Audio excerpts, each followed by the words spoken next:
We've all heard what the climatologists say.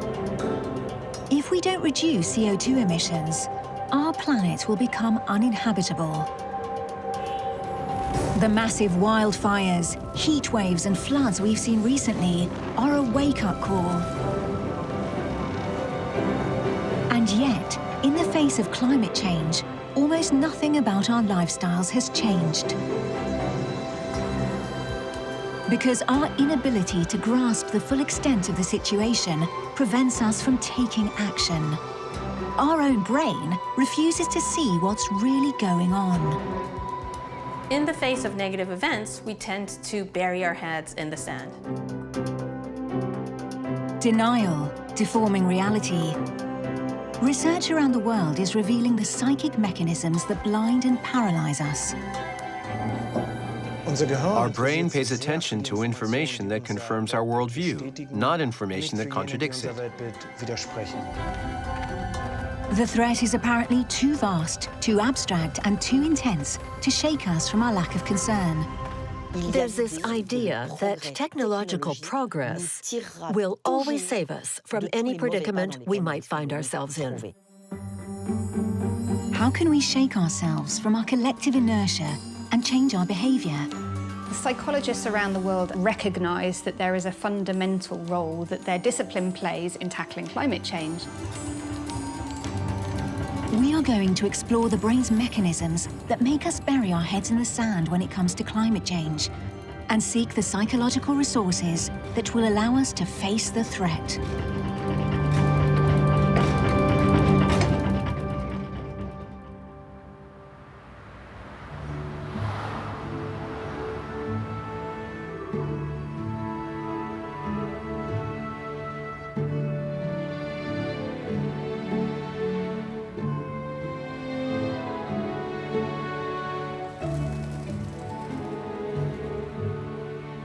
In the south of France, 30 kilometers from Rodez, Arvieux is a commune in the Aveyron, known for its ecological engagement.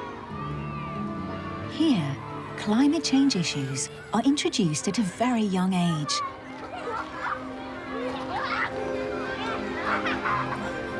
Today, pupils are experiencing an activity that is rare in schools.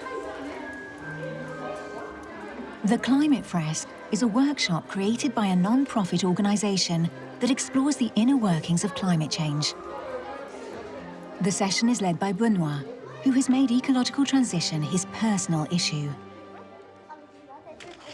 Who here has heard of global warming? Everyone's heard about it. So, in our workshop this morning, we're all going to take the cards and place them together in a way that lets us understand how global warming works. We know that CO2 has an influence on the greenhouse effect, and that the greenhouse effect makes temperatures go up. Does anyone know how the greenhouse effect works? If there's too much greenhouse effect, the heat stays in the Earth's envelope, and then it lands on our buildings and on us.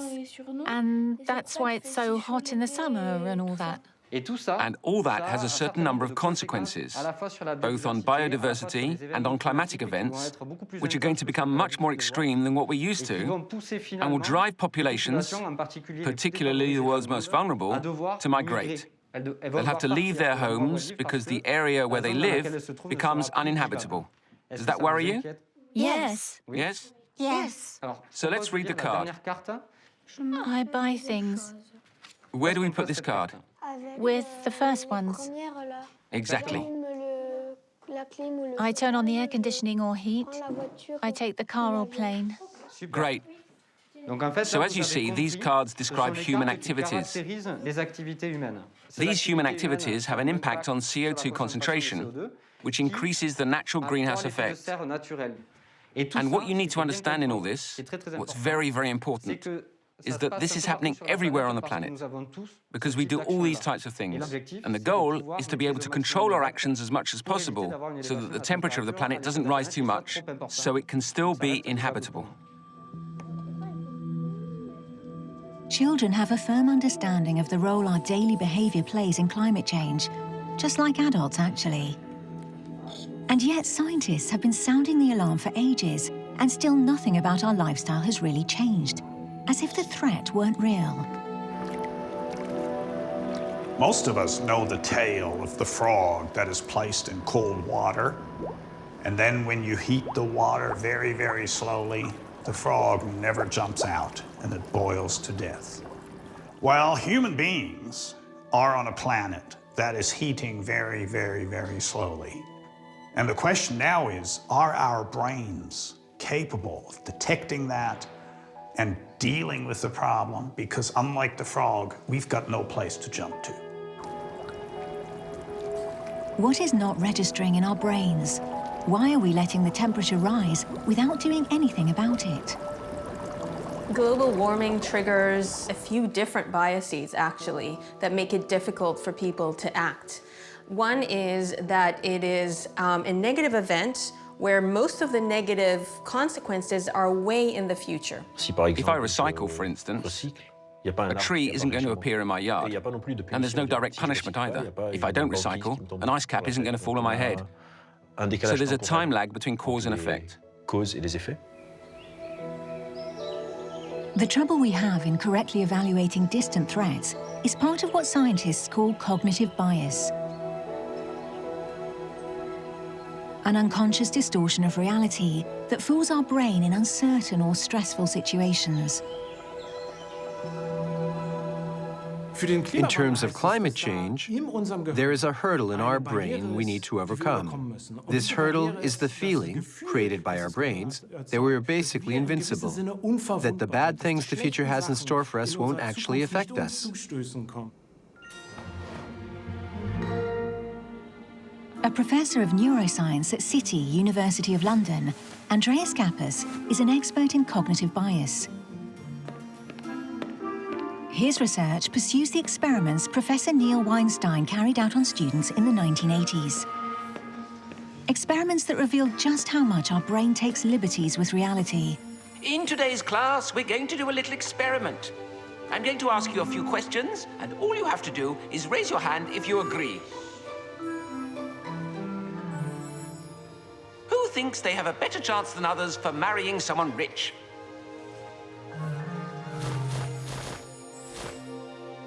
For raising a gifted child? For remaining fit in the next 10 years? For positive events, most people believe they have a greater chance than others to fare better. But when it comes to life's mishaps, it's exactly the opposite. Who thinks they have a less than average chance of getting cancer? Of being taken to court? Congratulations! It seems you're all better than average. Statistically, that's impossible, but good for you. It's statistically impossible for everyone to do better than everyone else. So this, by definition, is a bias, right? It's an illusion. It's not something that is actually possible. Scientists call this optimism bias. And they've proven it affects almost everyone, in every walk of life.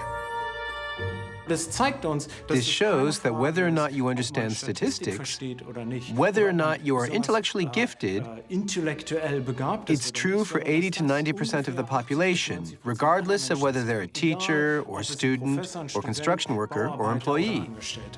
When it comes to optimism and in climate change, I think optimism comes in that we believe that we as individuals will be less negatively impacted by global warming than other people around us.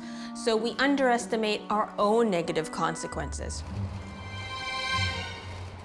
Not that long ago, when the coronavirus first swept the planet, this unrealistic optimism likely played a role in how the danger was perceived, including amongst decision makers. Le risque d'introduction en France de cas liés à cet épisode est faible. Tem a questão do coronavírus também, que no meu entender está sendo superdimensionado o poder destruidor desse vírus. In the beginning, uncertainty was very, very, very high. And when uncertainty is high, that's another kick for the optimism bias. There's some negative evidence coming in. However, you can decide to focus on the positive evidence. And it is highly likely that people were underestimating the risk of COVID, and as a result, taking action a little bit too late and maybe not enough. With a brain so disinclined to believe in disaster, it's no surprise that the alarm climatologists have been sounding for 30 years has had such little effect, especially as our difficulty to face up to reality is reinforced by another cultural bias: our cognitive frameworks. What are our cognitive frameworks? They're all the representations, all the worldviews that we've lived with for a very long time. For instance, the idea that humans are superior to nature and that nature needs to change to suit us. And none of that matters because it's good for us. In her class on climate issues in the 21st century at the University of Paris-Dauphine, Dominique Méda traces our relationship with nature back to the beginnings of Judeo-Christian civilization. In Genesis, notably Genesis 1, it's written that God asked mankind, Adam and Eve, to rule over nature and subdue it, to rule over other species, and finally, to transform the earth they live on into a Garden of Eden.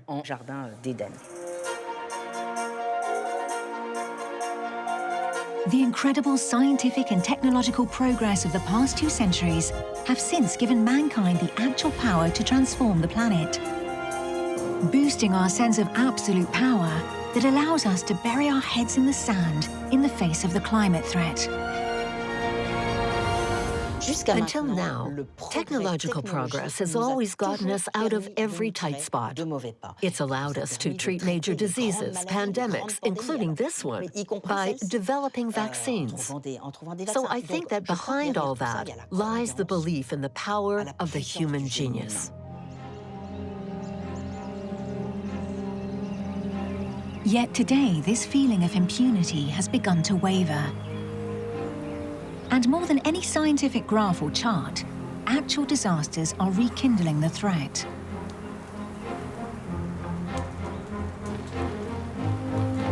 Since 2018, there's been one extreme weather event after another. Massive wildfires, extreme temperatures, monster floods. Not a single continent has been spared. The effects of climate change are sweeping through our daily lives. Lorraine Whitmarsh is one of the researchers in social psychology who works with the IPCC, the Intergovernmental Panel on Climate Change. Her lab studies the perception of climate change throughout the world. Concern about climate change has been rising a lot in recent years, and so we actually saw that up until about 2019 there was a very high peak in concern in many countries around climate change that matched people taking to the street, protests, and Greta Thunberg, receiving a lot of media attention. And interestingly, our surveys over the last couple of years show that actually it has continued to be a very high concern for people even during the pandemic. 10 years ago, fewer than 1 out of 2 people said they'd heard about global warming. Today, 2/3 of the world population consider it a threat. In Great Britain, France, and Germany, 3/4 of the population say they feel concerned. Climate has become a major preoccupation. But the latest surveys reveal that 1 out of 3 people on Earth remain skeptical about the man-made origins of climate change. Among them are some highly influential political figures. Global warming and that, a lot of it's a hoax. It's a hoax. I don't believe it. No, I don't believe it.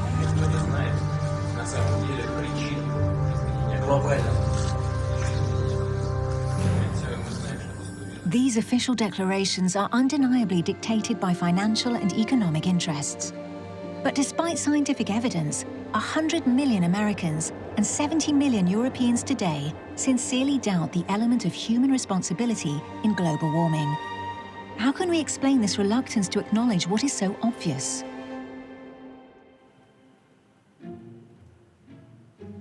For Tali Sharrett, a researcher in neuroscience, it has to do with the way our brain processes information. In fact, without realizing it, we're used to ignoring messages that go against our beliefs. Psychologists call this confirmation bias. If I think that vaccines are very effective and I read an article suggesting that it is, that will make me more confident. But if I read an article saying that it's not very effective, I dismiss it as, not good science. We have 40 to 50 years of research that show that this confirmation bias plays a role in almost every important realm of our lives. In an online study involving hundreds of people, Tali Sharrett showed that for someone who doesn't believe in climate change, a warning message does not have the same effect on their brain as it does on the brain of someone who does. We asked people, first of all, about their views about climate change. So we asked them different questions about, do you support the Paris Agreement, and so on.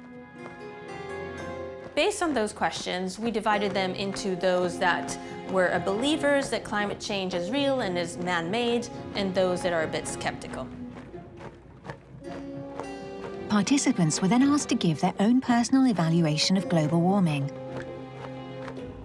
Unsurprisingly, those who believe in climate change predict a greater rise in temperature than climate change skeptics. But then Tali Sharrett announced something to participants. Scientists have re-evaluated the data and concluded that the situation is much, much worse than they thought before, and the temperature would rise up to 11 degrees in the next 100 years. The goal of the experiment was to evaluate how the two groups processed this new bit of information. What we found was that those individuals that already believed that climate change was happening, they really took in that information into account and they upped their temperature estimates, right? So now they believe things are worse than they did before. On the other hand, those that were skeptical to begin with disregarded this information and didn't change their estimate much. Without realizing it, we all practice this selective thinking. Information that reinforces our convictions is treated with utmost attention. Information that goes against our beliefs goes straight into the bin. But what really happens in our brain to make us so disinclined to change our minds? To understand this unconscious process, Andreas Kappas at City, University of London, went about trying to catch our neurons in the act of confirmation bias. To do so, Andreas carried out an experiment on pairs of volunteers. You're going to see pictures of houses. It's up to you to decide whether their actual value is more or less than the price you see. For each estimation, you can bet an amount of money. A large sum if you're sure of yourself, and if you aren't, you can lower the bet. The amount of the bet is a way of measuring the subject's conviction, how confident they feel about their choice. That's worth more. I'm sure of it. I'll bet everything. That's less. But I'm not sure. I'll lower my bet. The next stage of the experiment takes place in a brain scan room equipped with 2 scanners. Ladies and gentlemen, you're going to reassess your evaluations. But this time, you can compare them with those of your partner and change your own should you so wish. The result? When the assessments correspond, the participants gain confidence and generally increase their bet. On the other hand, when the assessments differ, they each ignore the other's choice and maintain their own bet. Confirmation bias in action. Here we see confirmation bias at work. We see what happens in the brain after a test subject learns that their partner shares their opinion. The brain specifically treats the information offered by their partner. This part of the cortex is known for its involvement in complex decision-making. On this side, we have an entirely different image. We see what happens in the brain when my partner contradicts me, when his opinion differs from mine, and what we notice is that we see practically nothing. Not much happens in the brain. It doesn't treat the information the partner offers, and therefore opinion does not change. Metaphorically speaking, it looked like the brain was shutting down, and it wasn't encoding the information coming from the disagreeing partner. So what this shows is that people are more likely to take information, evidence, whether it's true or false, that confirms to what they believe, and that makes them a little bit more extreme, right? They become more and more extreme, more and more confident, and it causes polarization.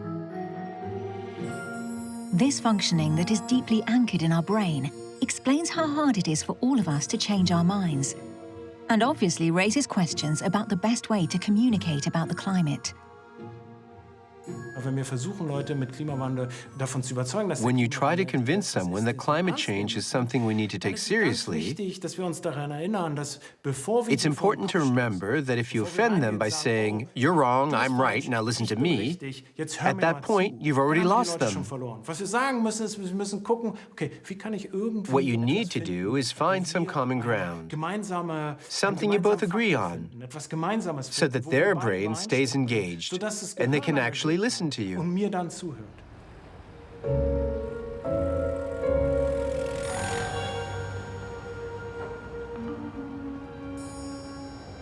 The polarization of opinions on global warming is at the heart of psychology professor Stefan Lewandowski's studies. In Brussels, Stefan works with the Research Centre of the European Commission to understand how digital technologies maintain and increase doubt on climate change. 100 years ago, if you were living in a village in France somewhere and you thought the Earth was flat, everybody would look at you, around you, and say, well, whoa, what's wrong with that guy? Ha, ha, ha. Now, today, you go on Facebook and you say, the Earth is flat. And guess what? From somewhere around the world, there'll be another whole bunch of people who believe this. None of these people would ever find anybody else in their neighborhood who shares their belief, but online, they can meet. So, what is the role of the internet in climate change denial? How does it influence people's opinions? We know from a lot of research in psychology that people hold on to a belief to the extent that they think it's shared by others. If I think everybody else thinks the Earth is flat, then you're not going to talk me out of that belief. Because I can say, hey, what are you talking about? All my friends agree with me. And that is one thing that the internet has enabled. Stefan carried out a study on the comments posted on serious official science websites that discuss climate change. Comments that are often negative and far-fetched.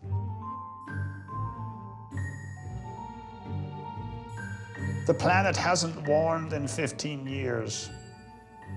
Sorry, mate. Most of the warmest years on record have occurred in the last decade. The climate has changed before, yet we're still here. Everything will be just fine in the fullness of time. Yes, except Miami will be underwater. We call them zombie arguments because they're like the zombies in horror movies, you know. You keep killing them, but they keep coming back. These easily disproven comments nevertheless present a fundamental problem. They have a psychological impact. A questionnaire submitted to 400 participants revealed that they discredit the information published. When people are exposed to comments like that, they get the mistaken perception that everybody is denying climate change, and that then shifts their attitude. So the fact that these comments are out there has a measurable effect. By the way it functions, the internet influences opinions. The web has thus become the object of special attention, notably after important announcements concerning climate change, like Donald Trump's in 2017. In order to fulfill my solemn duty to protect America and its citizens, The United States will withdraw from the Paris Climate Accord. His announcement generated 6 million tweets. A quarter of those turned out to be produced by automated bots, for the most part favorable to Donald Trump. In the digital world, your opinion isn't only easily influenced, it's easily manipulated. Human beings are susceptible to the perception of the prevalence of other people's opinions. And for that reason, it must be very concerning that there is a huge amount of disinformation about climate change out there. In his report to the European Commission, to fight against organised manipulation, Stefan Lewandowski recommends forcing online platforms to identify and block fake personal profiles that bias opinion in the climate debate. For those who are aware of the climate emergency, the never-ending debate without things ever really changing is hard to accept. But it's also a source of anxiety. In our view, where non-profits are highly active in the ecological transition, overall inertia, as well as the difficulty of upholding one's own commitments, are topics that often arise in discussions. 2 years ago, 2 of my friends were getting married, so that meant bachelor parties. Our group of friends finally decided all together, okay, let's do one in Lisbon and the other in Glasgow. In reality, you go for 2 or 3 days, so you take a plane.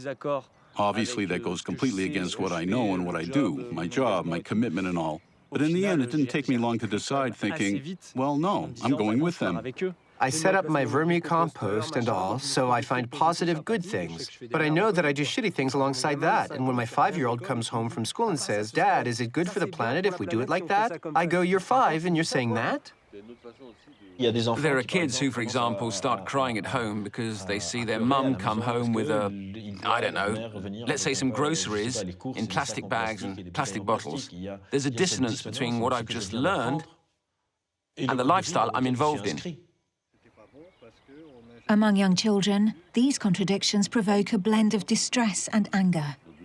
A 14-year-old teenager I was talking to said to me rather aggressively, at any rate, you wrecked the planet. I can see that kids are completely lost faced with what they can have to do things, what they have to give up. I have 4 kids, and I honestly ask myself how we're going to be able to educate them in a way that they can collectively face the difficulties of the degradation of collective living conditions, conditions of accessing resources. Psychologists now talk about eco-anxiety. I am here to say our house is on fire. Greta Thunberg, the young Swedish ecologist engaged in the fight against climate change, embodies the disarray of this generation. Adults keep saying we owe it to the young people to give them hope. But I don't want your hope. I don't want you to be hopeful. I want you to panic. I want you to feel the fear I feel every day.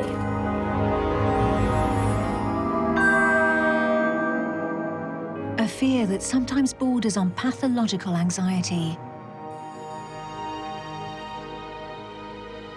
Therapists like Albert Mukaber have reported an increase in consultations linked to the environment. From a clinical perspective, we treat it as if someone was in mourning. We don't say, come on, feel better. We explain that it's something that needs to be dealt with, but it can't become paralyzing because you can't be in a constant state of emergency. There's no point to that. You're just going to be tired. Waking up every morning and thinking only about that isn't going to help solve the problem. And whatever you do, you can't reassure them. You tell them they're right. But in a way, this dissonance is good because it's going to allow us to return to a balance, not by saying, well then, no, climate change doesn't exist, which some people could do in an optimism bias, but by finding our balance, by saying, okay, I'm going to adapt my behavior. As a consequence of the inaction of public authorities, climate protests have taken on a global dimension. The reality check has happened, but the daily behavior of the vast majority hasn't changed. Why do so many people convinced of the threat continue with their same habits? We're trapped by the way we interact with each other.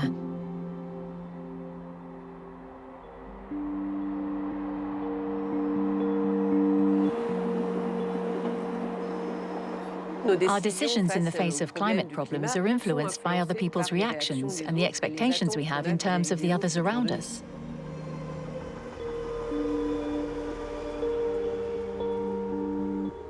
Peggy Chacroun, professor at the University of Paris-Nanterre, studies the way our decisions and behavior are influenced by others.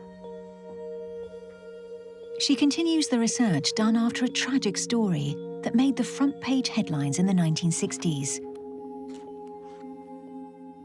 Two psychology researchers, Latane and Dale, examined the case of Kitty Genovese.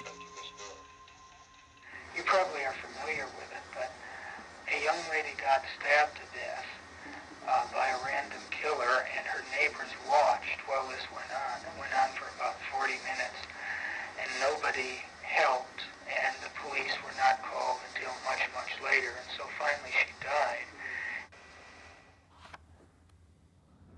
At the time, the papers reported that dozens of people had seen or heard the attack, but not one of them intervened or called the police. They wanted to understand the psychological mechanisms that would explain why people in this situation would normally react, but they chose not to react and not to intervene. So they decided to set up an experiment that would reproduce on a much smaller and highly controlled scale the situation of the murder. Obviously, there was no question of committing a crime. The scientists imagined a scenario where the people tested were put in a situation where they could help someone else. The participant was placed in an individual cubicle. In the cubicle, they were given headphones, like these, and told that they were in communication with another participant who was in a cubicle next door, who was actually an actor in on the experiment, who, after a moment, was going to pretend to have a medical emergency that the participant would hear in their headphones. I'm having a real problem right now. Somebody give me a little help here.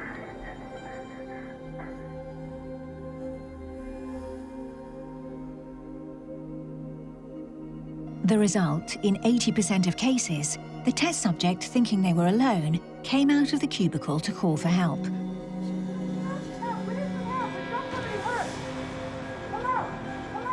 The researchers then increased the number of participants in the experiment, which profoundly changed the reactions they observed.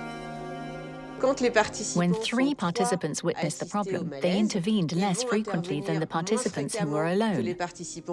And those amongst them who did react, reacted less quickly than the participants who were alone.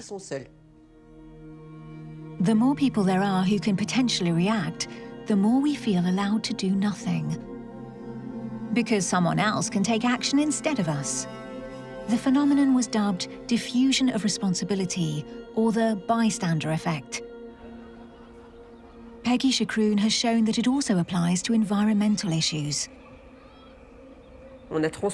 We recreated Latane and Dale's experiment in a green space where we asked someone to drop some litter, a water bottle or a paper wrapper, while monitoring the number of people to witness the scene. The experiment yielded the same results as the fake medical emergency. The more witnesses there were, the more likely the litterer got off free, and the more likely the bottle was to remain where it landed.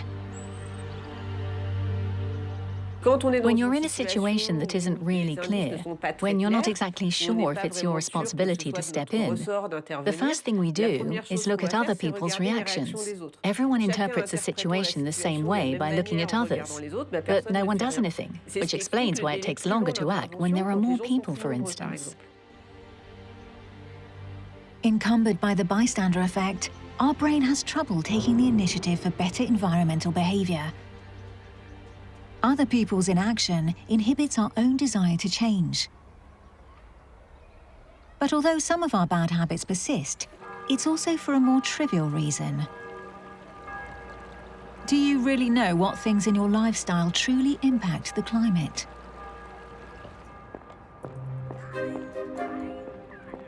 The research carried out by Bernadette Suterlin at the Institute for Environmental Decisions in Zurich has shown that when it comes to food, most people ignore the basic rules. For her experiment, she used a fake buffet. Everything on this table is artificial, but looks exactly like real food, which participants will select to make a meal. Take one plate. Now, look at the buffet with the different dishes. I'm going to ask you to fix yourself a meal as you normally would in your daily life. Free to choose, what will this first participant take? Rice, carrots, and meat, of course.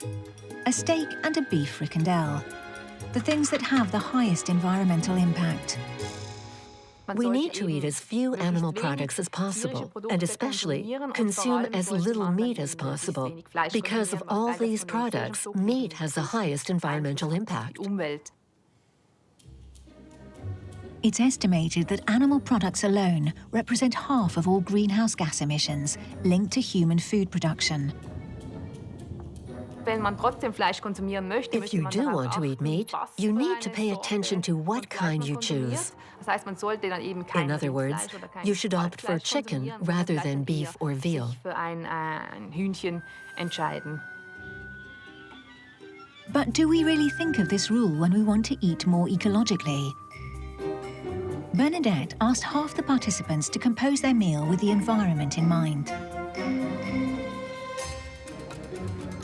This time, potatoes, a few extra vegetables, and once again, a beefsteak. Ouch. And it was the same story on everyone's plate in the whole group. They did not reduce either the amount of animal products or the amount of meat. And they made no distinction between different types of meat. In other words, they didn't choose chicken over beef. It's clear that many consumers aren't aware of the great impact of animal products, and particularly of meat.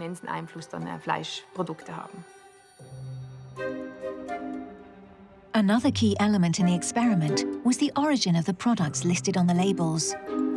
With no instructions, participants felt free to take rice from the US. In the eco-friendly group, they preferred potatoes from Switzerland. And for dessert, local apples rather than bananas from Ecuador. The only difference we observed was that people opted not to select imported food. They evaluated their environmentally friendly choices based solely on the rule of thumb that products which don't come from your own country represent higher energy consumption. The origin of food products obviously also plays a role in the carbon footprint of a meal. But it turns out that the impact of transporting food is much lower than that of meat production. Consumers don't actually know which factors impact the environment most. This means it's really important to give them correct information and also some simple rules of thumb.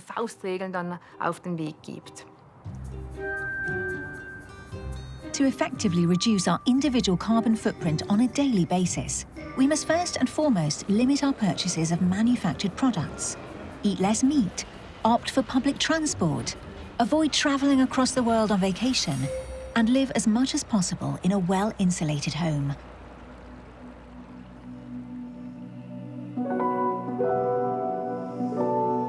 Global warming is a complex phenomenon whose causes are hidden in the details of our daily habits.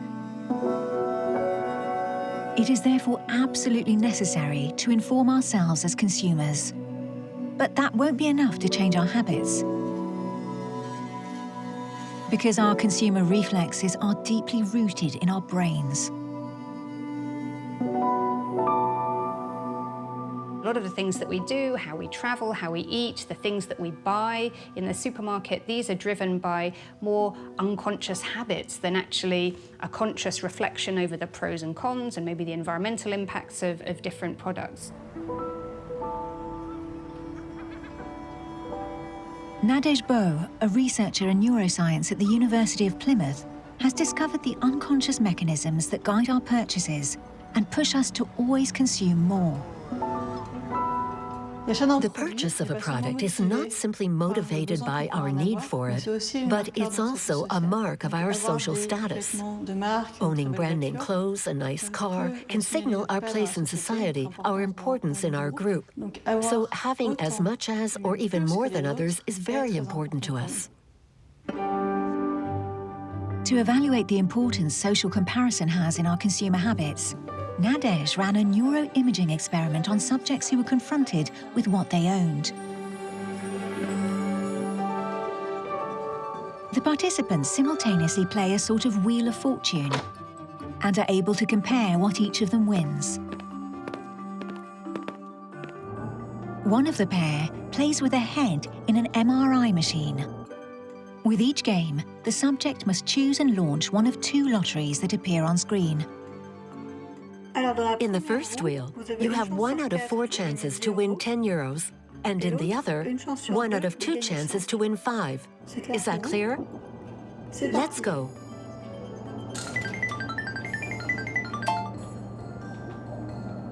In the first stage, what Nadej is interested in is what happens in the brain at the moment the arrow stops and points to the money won.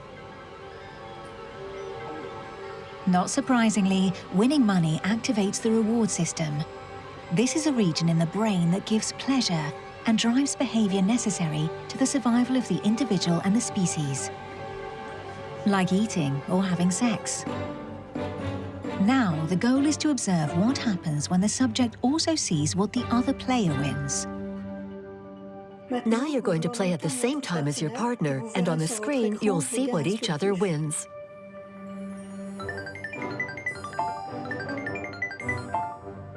The result: for the same amount won, the activation of the reward system is systematically more intense when the winning is superior to what the other person won.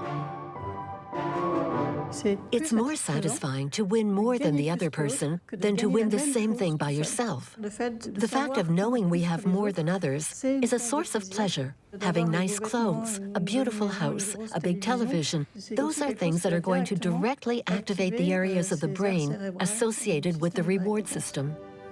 Man is above all a social animal. The pleasure seated deep inside our brains has been passed down throughout our evolution. And in the modern world, these comparative reflexes are exacerbated.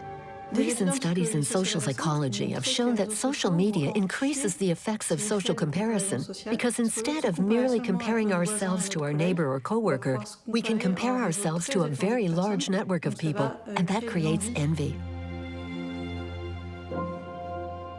Social comparison, optimism bias, bystander effect. The psychological mechanisms that make it difficult for us to change our behavior are many. But these obstacles are not insurmountable. For Lorraine Whitmarsh, who knows the ins and outs of the human brain, we need to seize the opportunity to tackle our habits at a time when they've been weakened. COVID-19 has provided a revealing example. We're here in the historic Harbourside area of Bristol, and there used to be a lot of traffic in this area, but they've closed off a lot of these roads so that only cyclists and pedestrians can move in this area. They made these changes primarily because of COVID, to enable people to walk with a safe distance between them, but they're now thinking about keeping a lot of these changes because of the other benefits like air quality and greenhouse gas emissions that they bring. 1 year after the start of the COVID crisis, most of the traffic restrictions in the city centre were still in effect. The people of Bristol had adopted new habits that are more environmentally friendly. Elsewhere, like in France, remote working in particular benefited from the circumstances.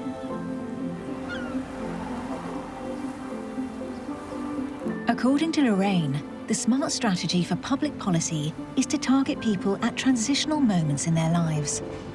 For example, you move house, or maybe you have a child, or you change jobs. This provides an opportunity for the habits becoming weaker, and then you can reorganize people's routines and their behaviors to potentially do something different. They're open to doing something different because their habits have been broken. For example, Lorraine recommends lower rates for public transport for families who've just moved, or to talk to them about their energy consumption when they're settling in. To nudge habits in the right direction, researchers in social psychology are developing new approaches. And these are starting to pay off.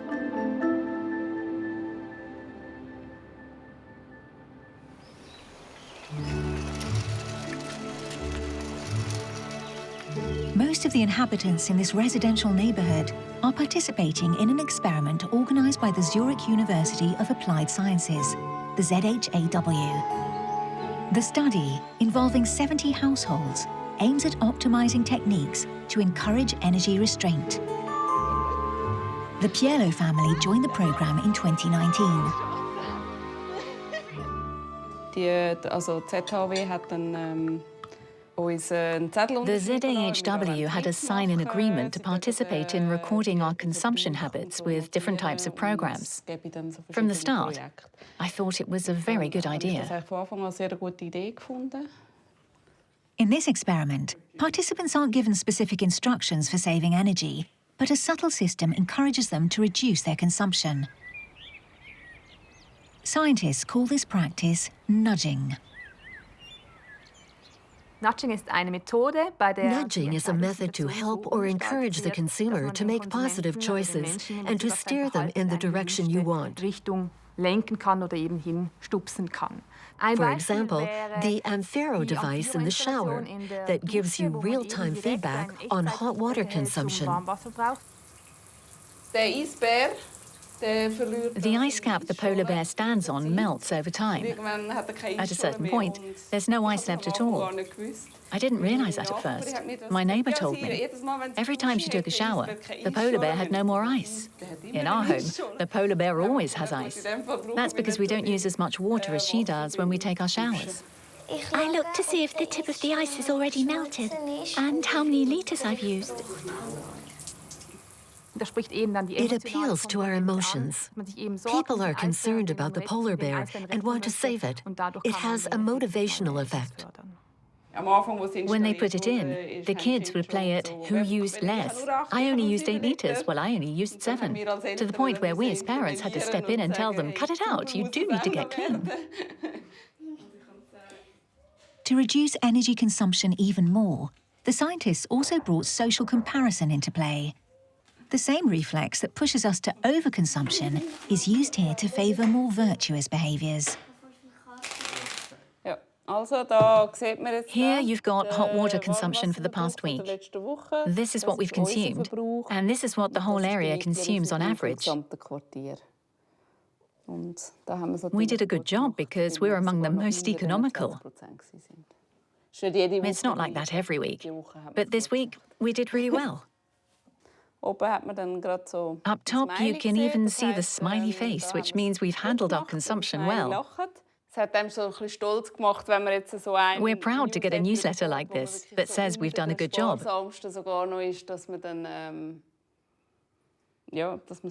It boosts your ego. Bernadette Suterlin, who coordinates the study for Zurich University, regularly informs participants of the experiment's progress. The Amphero installation has reduced total hot water consumption by 10%, and the newsletter has reduced hot water consumption by another 5%. In other words, we've obtained a 15% reduction in hot water consumption overall. The experiment is still underway. If the results are confirmed, the program could be implemented on a larger scale. In Britain, there's a behavioral insight team, the BIT, which is also known as a nudge team, and they're growing all around the world, really like kind of mushrooms after the rain, and many of them very successfully. Nudging gets results for little investment and without upsetting public opinion. But the technique only marginally modifies people's behaviors. It's a really important set of tools that we can use to very easily change people's behavior. But actually, you can't nudge people onto a bus service that doesn't exist. So you need the wider structural change, you need infrastructure change, and you need the economic incentives and so on to change. You do need a lot of other things to happen. Therein lies the complexity of the situation. It's hard to change individual behavior in a society that continues to promote consumption and economic growth incompatible with reducing carbon emissions. We must fit the economy back into human society and human society into the biosphere. And obviously, the biosphere has its own laws. And so that little piece in the center there must absolutely take these natural laws into account. The response to climate threat has to do with a profound change in public policies and the way our society operates. But it also plays out on an individual scale. Trapped by our habits of thinking, we must learn to know our brains better. We must fight our bad reflexes and dispel the illusions they create, so we can finally confront reality and make the personal choices we need to make.